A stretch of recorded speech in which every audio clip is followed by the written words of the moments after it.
안녕하십니까 교우 여러분. 2021년 7월 17일 토요일 새벽 기도회 시작하도록 하겠습니다. 오늘 주어진 하나님의 말씀은 사사기 21장 23절 제가 봉독하겠습니다. 베냐민 자손은 그 지시대로 하였다. 그들은 춤추는 여자들 가운데서 자신들의 수요만큼 여자들을 붙들어 아내로 삼고 자기들이 유산으로 얻은 땅으로 돌아가서 성읍들을 재건하고 거기에서 살았다. 동족 사이의 전쟁으로 인해 베냐민 지파는 도망친 600명의 남성을 제외하고는 모두 죽임을 당했습니다. 이렇게 한 지파가 완전히 사라질 위기에 처하자 온 이스라엘 백성의 지도자들은 이 600명을 살려주기로 결정을 하죠. 그러나 이스라엘은 이미 베냐민 지파에 대한 적대심 때문에 자기 딸들을 베냐민 지파에게는 결혼 상대로 주지 않기로 그렇게 맹세한 상태였습니다. 그렇게 되면 이제 남자들만 남은 베냐민 지파는 결국 시간이 지나면 사라지게 될 것이기 때문에 지도자들은 어떻게든지 이 지파를 존속시킬 그런 방법을 찾아보았습니다. 우선 이번 전쟁, 미스바 전쟁에 참여하지 않은 그런 지파가 있는지를 조사해봤더니 길앗 지방의 야베스 성에서는 한 사람도 참여하지 않았다는 사실이 드러났어요. 그래서 지도자들은 군사 2,000명을 야베스로 보내서 그 주민들을 죽였는데 그 중에서 남자와 동침한 적이 없는 처녀들을 포로로 잡아왔습니다. 그 숫자가 400명이었는데요. 그들을 살아남은 베냐민 지파의 남성들에게 아내로 준 겁니다. 이 여성들의 입장이 한번 되어볼 수 있을까요? 가족과 친척과 이웃이 무참히 학살당하는 모습을 자기 눈으로 지켜보았고 그 다음에 납치되어서 알지 못하는 남자들에게 아내로 팔려가는 그들은 아마 남은 생을 제정신으로 살기 어려웠을 것입니다. 근데 이야기는 여기서 끝나지 않아요. 아직 200명의 처녀가 부족했습니다. 그 베냐민 지파에 살아남은 남자 600명이었고 야베스 성에서 잡은 처녀가 400명이었으니 200명을 어떻게 더 할까?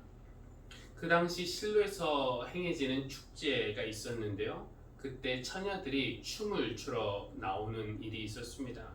그래서 지도자들은 베냐민 사람들에게 춤추러 나오는 그 여성들을 훔쳐가라고 그렇게 지시를 합니다. 그렇게 200명의 처녀들이 그 행사 기간에 납치를 당한 겁니다. 이렇게 사사기 마지막 부분에서 우리는 비참하게 죽어가는 혹은 비참하게 살아가는 그런 여성들의 모습을 볼 수 있습니다. 기브앗 사람에게 집단 성폭행을 당한 뒤에 죽은 레위 사람의 첩이나 가족과 친척들이 학살당하는 모습을 목격한 후 모르는 사람들에게 아내로 팔려가는 야베스 성의 처녀들이나 아니면 실로에 춤을 추러 나왔다가 납치당한 처녀들, 이 사사시대의 영적 타락 중에서 가장 큰 특징은 바로 인간이, 특히 여성이 인간으로 대우받는 것이 아니라 소모품 취급을 받았다는 것입니다. 이 레위 사람도 그 여자를 자신의 성적 욕구를 충족시키기 위한 수단으로 삼았다가 자신이 위험에 처하자 또 가차없이 버렸죠.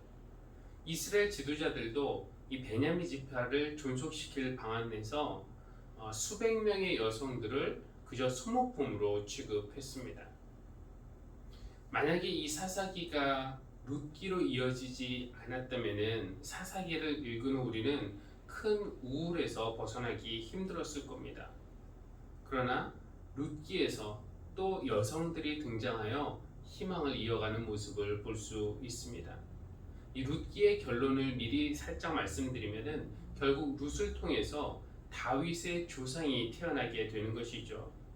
사사기는 왕이 없어서 사람들이 세상을 망쳐놓은 이야기라면은 룻기는 인간이 망쳐놓은 세상을 하나님이 여성을 통해서 고치시는 그런 이야기라고 할 수가 있겠습니다. 인간이 다들 자기 좋을 대로 행하는 버릇은 사사시대나 요즘이나 변함이 없지만 하나님께서 다시 한번 우리를 긍휼히 여기시고 우리를 고쳐주시고 또 새롭게 해주시기를 기도합니다. 기도하시겠습니다. 하나님, 사사기의 마지막 부분을 읽으면서 어떻게 이럴 수가 있는가 탄식하는 부분들이 많았는데 생각해보면 오늘 우리가 살고 있는 세상도 달라진 것이 많이 없음을 깨닫습니다. 하나님의 형상으로 지음받은 어떤 인간도 특히 여성들이 소모품이나 상품으로 취급받는 우리의 문화를 고쳐주십시오. 인간이 욕망 따라 마음대로 살다가 이 세상을 망쳐놓았지만 하나님은 또 우리를 고치시고 새롭게 해주실 줄 믿습니다. 이런 희망을 놓지 않게 하시고 또 우리가 희망이 되는 그런 교회가 되게 하여 주십시오. 예수님의 이름으로 기도합니다. 아멘.